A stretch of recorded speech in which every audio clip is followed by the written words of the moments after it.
दोस्तों, इस web series का नाम है फ्रॉम। ये 2022 में आई थी। ये थोड़ी डरावनी है। इसके 20 पार्ट है। इसको हम एक्सप्लेन करने वाले हैं। तो चलो शुरुआत करते हैं। तो शुरुआत होती है टाउन से। दिखने में ये जगह बिल्कुल नॉर्मल थी, लोग भी ठीक ठाक लग रहे थे, यहाँ तकरीबन सब कुछ था। हाँ, एक बात थी कि ये जगह जंगल के बीचों बीच थी और एक सड़क जो यहाँ से गुजरती थी। खैर, अब दिन गुजर चुका था और शाम होने वाली थी। शाम होने से पहले हमें बॉयड नामी कैरेक्टर से मिलवाया जाता है। यहाँ बॉयड इस टाउन का शेरिफ है। बॉयड के हाथ में एक घंटा था और वो उसी घंटे को बजा रहा था, जिसका मतलब हमें जल्दी समझ आने लगता है कि सभी लोगों को अंधेरा होने से पहले अपने अपने घर जाना होगा। ये अजीब बात जरूर थी, मगर हर दिन बॉयड की यही ड्यूटी होती थी। इस टाउन में एक छोटा सा अस्पताल भी था और एक लेडी डॉक्टर भी थी जिसका नाम क्रिस्टी था। इस टाउन में एक चाइनीज कपल भी रहता था।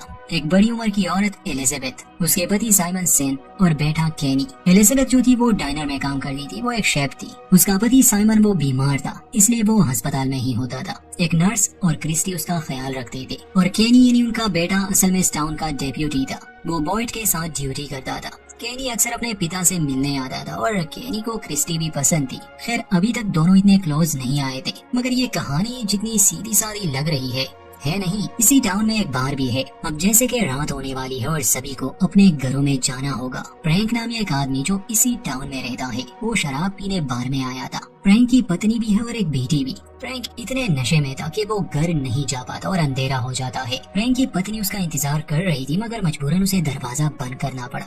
खैर, अब ये दोनों माँ बेटी घर में ही होते हैं। बच्ची का नाम मैगन था। उसका कमरा ऊपर था। वो सोने की तैयारी कर रही थी, तभी उसे बाहर से एक आवाज सुनाई थी, जैसे बाहर कोई हो खिड़की के पास। उस समय मैगन की माँ नीचे थी। मैगन को एक बुजुर्ग औरत की आवाज सुनाई दी जो अंदर आना चाहती थी। मैगन जवाब में कहती है कि माफ करना, मगर मुझे इजाजत नहीं है। तो वो अजीब सी बुजुर्ग औरत कहती है कि फिक्र मत करो बेटा, मैं किसी को नहीं बताऊंगी, मैं वादा करती हूँ और मैं अपना वादा कभी नहीं तोड़ती। मैगन छोटी थी, ना समझ थी, इसलिए वो कर्टन को ऊपर करती है। बाहर वही बूढ़ी औरत खड़ी थी। उसने मैगन की ग्रैंड माँ का रूप लिया था। अजीब सी बातें कर रही थी। कहती है कि बेटा, मैंने तुम्हें बहुत मिस किया। इतने में मैगन की माँ ऊपर आ जाती है। ये देखकर वो काफी घबरा गई। अपनी बेटी से कहती है कि ये तुम्हारी ग्रैंड माँ नहीं है, उसकी बात मत सुनो और खिड़की से दूर हट जाओ। मगर देर हो चुकी थी। उस औरत ने मैगन को अपनी बातों में फंसा लिया था। वो कहती है कि मैं बहुत अकेली हूँ बेटा, क्या मैं अंदर आ सकती हूँ? और मैगन बिना सोचे समझे उस खिड़की को खोल देती है और खोलते ही वो बूढ़ी औरत एक खतरनाक राक्षस में बदल जाती है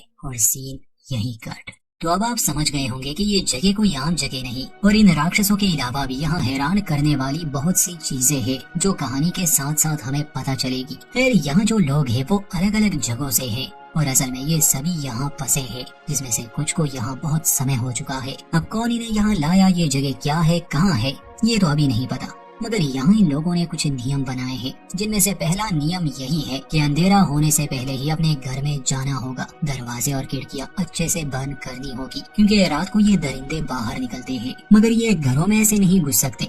ये तभी आ सकते हैं जब कोई इंसान खुद इनके लिए दरवाजा या खिड़की खोल दे। और ये इतने चालाक है कि इंसान को बहला फुसला कर उनके दिमाग के साथ खिलवाड़ करते हैं। ये अंदर आने की हर मुमकिन कोशिश करते हैं, जैसे कि आज रात मैगन और उसकी माँ के साथ हुआ। ये राक्षस या दरिंदे, ये हमारे लिए एक मिस्ट्री रहेगी, क्योंकि इन्हें समझना थोड़ा मुश्किल है। खैर, back to the main story. तो वो रात गुजर गई। किसी को इस हादसे के बारे में पता नहीं चलता, क्योंकि कोई भी रात को बाहर नहीं निकलता। मगर सुबह जब फ्रैंक यानी मैगन के पिता, जिसने कल रात बाहर में गुजारी थी, वो अपने घर की तरफ आने लगा। उसके घर के सामने भीड़ थी। वो कुछ समझ नहीं पा रहा था। तभी बॉयड गुस्से में बाहर निकलता है, उस पर चिल्लाता है, उसे मारता है और कहता है कि तुम घटिया इंसान, मैंने तुम्हें क्या कहा था, तुम्हारी बच्ची है इसलिए तुम्हें खिड़कियों पर कील लगाने थे, पर तुम्हें तो बस शराब पीनी थी। बॉयड उसे कॉलर से पकड़कर ऊपर ले जाता है और कहता है कि नशा करने का बहुत शौक है ना तुम्हें, तो देख लो तुम्हारी वजह से क्या हुआ। फ्रैंक जब ऊपर के कमरे में अपनी पत्नी और बेटी की कटी हुई लाशें देखता है तो रोने लग जाता है। वो उनकी तरफ देखने से भी इनकार कर रहा था, मगर बॉयड को बहुत गुस्सा आया था और बार बार उसे कह रहा था कि अपनी आंखें खोलो और देखो इन्हें, ये सब तुम्हारी वजह से हुआ, इस सब के जिम्मेदार तुम हो। अगर तुमने मेरी बात मानी होती, खिड़कियों को अच्छी तरह से बंद किया होता, तो आज ये ना मरते। फ्रैंक दुखी तो बहुत था, रो रहा था, मगर अब क्या हो सकता है। बॉयड वहाँ से बाहर आता है और पादरी से कहता है कि अब तुम संभालो। ये पादरी भी कहानी का अहम हिस्सा है। अब जैसे कि हम जान गए कि यहाँ खतरा किस चीज से है और ये भी कि ये सभी लोग यहाँ फंसे हैं, ये यहाँ से नहीं निकल सकते। ऐसा क्यों है थोड़ी देर में पता चल जाएगा। इसके अलावा अगर रात में इन लोगों को सुरक्षित रहना है तो सिर्फ खिड़कियां या दरवाजे बंद करने से काम नहीं चलेगा, बल्कि इनके पास पत्थर का एक तावीज भी होना चाहिए जिस पर एक अजीब सी भाषा में कुछ लिखा होता है। हर किसी को वो तावीज अपने घर के दरवाजे पर लगाना पड़ता है। हमेशा से ऐसा नहीं था, ये लोग ऐसे नहीं रहते थे, क्योंकि अक्सर जब यहाँ कोई फंस जाता उसे तो पता भी नहीं होता था कि रात को ये दरिंदे निकलते हैं। ये मिलजुल कर नहीं रहते थे, बस जिंदा रहने की कोशिश करते थे। मगर जब बॉयड आया उसने सबको एक किया और ये टाउन वाला सिस्टम बनाया। मगर फिर भी हर इंसान की सोच एक सी नहीं होती। यहाँ रहने वाले आधे लोगों ने कम्युनिटी में रहने के बजाय कॉलोनी बनाने को तरजीह दी। कम्युनिटी वालों का लीडर आप बॉयड को कह सकते हैं, और कॉलोनी वाले जो इनसे थोड़ा दूर रहते हैं उनकी सोच इनसे अलग है।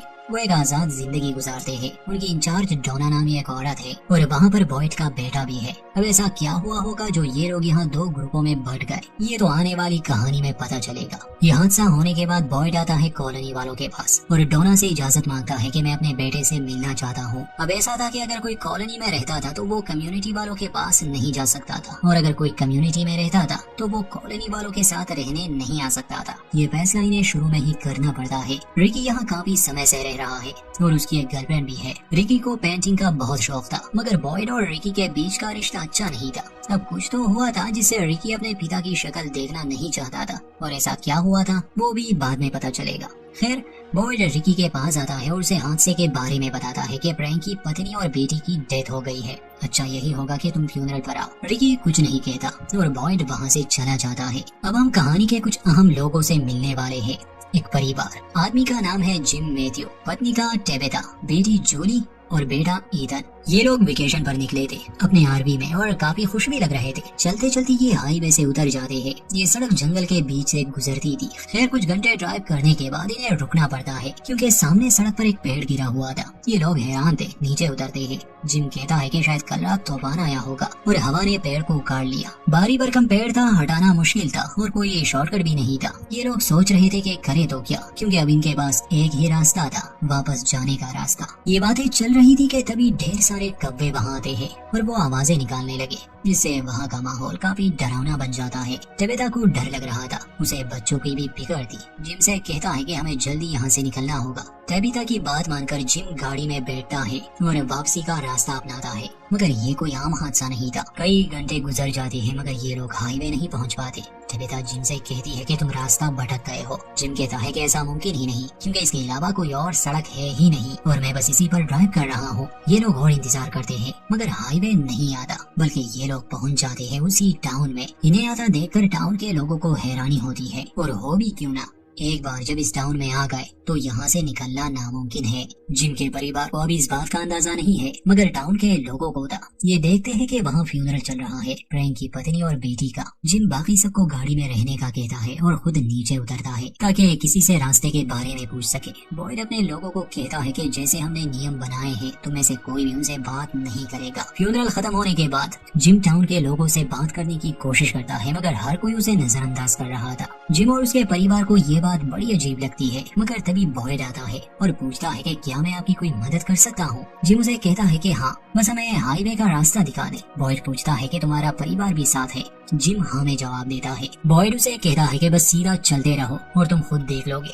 जिम उसे शुक्रिया कहकर चला जाता है। टेबेथा काफी परेशान थी। जिम से पूछती है कि क्या कहा उसने, तो जिम कहता है कि उसने कहा कि हम बस सीधा चलते रहे और हम पहुंच जाएंगे। हालांकि इस रास्ते पर जिम और उसका परिवार कई घंटों से ड्राइव कर रहे थे। फिर एक बार फिर से ये उसी रास्ते पर जाने लगे। कुछ समय के बाद ये लोग उसी टाउन में पहुंच जाते हैं। इन्हें तो यकीन ही नहीं आ रहा था। टेबेथा जिम पर गुस्सा करती है कि कहीं ना कहीं तुमने यू टर्न लिया होगा। भला ऐसा कैसे हो सकता है? जब हम आगे जा रहे हैं तो ये टाउन तो पीछे रह जाना चाहिए। जिम को पूरा यकीन था कि वो बिल्कुल सीधा ही जा रहा है। दोनों की बहस शुरू हो जाती है। जिम रुकता नहीं और तीसरी बार वो उसी टाउन में आ जाता है। अब तो सभी का दिमाग खराब हो रहा था, क्योंकि ऐसा पॉसिबल ही नहीं था। ये लोग अब काफी घबरा जाते हैं। टाउन वालों को तो पता था कि चल क्या रहा है, मगर वो इनकी कोई मदद नहीं करते। टाउन में रहने वाली सैरा की इन पर नजर थी। जिम अब भी ड्राइव कर रहा था। फिर टाउन से थोड़ा दूर जाने पर उनके सामने एक गाड़ी आ जाती है। टेबेथा कहती है कि हमें इन लोगों से पूछना चाहिए, मगर बजाय इसके कि ये लोग वहाँ रुकते, उनसे पूछते, उसी कार से इनका एक्सीडेंट हो जाता है। इनकी आरवी उलट जाती है और संभालते ही जिम अपनी पत्नी और बच्चों को आवाज देता है। टेबेथा और ईथन तो बेहोश थे, जूलिया ठीक थी, बस वो काफी घबराई हुई थी। जिम बुरी तरह से फंसा था और ईथन के पैर में एक रॉड जा चुका था, जिसे देखने के बाद तो जूलिया की तबीयत खराब होने लगी। हमें वो दूसरी गाड़ी दिखाई जाती है, उससे एक आदमी बाहर निकलता है जिसके सर पर चोट आई थी। टाउन में बॉयल और केनी आरवी के लिए ट्रैप सेट कर रहे थे ताकि वो लोग रुक जाए। उन्हें दूसरी गाड़ी के बारे में कुछ नहीं पता था, मगर वो जख्मी लड़का लंगड़ाते हुए वहाँ पहुँच जाता है और उन्हें एक्सीडेंट की खबर देता है। मुसीबत ये थी कि अब शाम होने वाली थी और अंधेरे में क्या निकलता है वो तो अब हम जानते हैं। बॉयड केनी से कहता है कि तुम इसे जल्दी हॉस्पिटल ले जाओ क्रिस्टी के पास, मैं उन लोगों की मदद के लिए जा रहा हूँ। इसे वहाँ पहुँचकर तुम भी आना और अपने साथ कुछ लोगों को भी लाना, खासकर क्रिस्टी को। जिम की हालत बुरी थी, वो खुद को निकाल नहीं पा रहा था। बॉयड एक्सीडेंट वाली जगह पर पहुंचता है तो देखता है कि उस दूसरी गाड़ी में एक और आदमी भी था, उसका नाम जेड था। जेड ने किसी तरह की ड्रग भी ली थी और एक्सीडेंट की वजह से उसके दिमाग पर असर भी हो चुका था, इसलिए बॉयड उसे वही कार के साथ हैंडकफ्स लगा देता है ताकि वो कहीं जाए ना, और खुद आरवी की तरफ भागता है। जिम से कहता है कि देखो घबराओ मत, मैं तुम्हारी मदद के लिए आ गया, और भी लोग आने वाले हैं। अब मैं आहिस्ता से आरवी के अंदर आऊंगा और तुम लोगों की मदद करूंगा। ये सुनकर जिम को राहत मिलती है। बॉयड जैसे ही आरवी के अंदर आता है पहले तो टेबिथा की पल्स चेक करता है, क्योंकि जिम को अभी तक नहीं पता था कि वो जिंदा भी है या नहीं। मगर बॉयड कहता है कि ये ठीक है, बस होश में नहीं है। फिर वो नीचे जाता है और देखता है कि ईथन काफी जख्मी है। खैर बॉयड सबको डराना नहीं चाहता था, इसलिए पहले वो जूलिया को बाहर निकाल देता है। वहाँ टाउन पहुंचकर केनी सबको इस हादसे के बारे में बताता है कि हमें मदद के लिए जाना होगा, खासकर क्रिस्टी को जो कि एक डॉक्टर है। केनी रिकी से भी कहता है कि तुम्हारे पिता वहाँ हैं, तुम्हें मदद के लिए जाना चाहिए। रिकी कुछ देर सोचता है मगर फिर भी वो उनके साथ जाने के लिए मान गया। ये लोग शाम होने से पहले हादसे वाली जगह पर पहुंच गए। क्रिस्टी पहले तो जेड को देखने जाती है, मगर साफ लग रहा था कि उसने किसी तरह की ड्रग ली है, इसलिए वो अपने होश में नहीं था। जेड जिसे भी देखता कहता कि तुम कितने खूबसूरत हो। जेड के दोस्त को वहाँ हॉस्पिटल पहुँचाया गया था।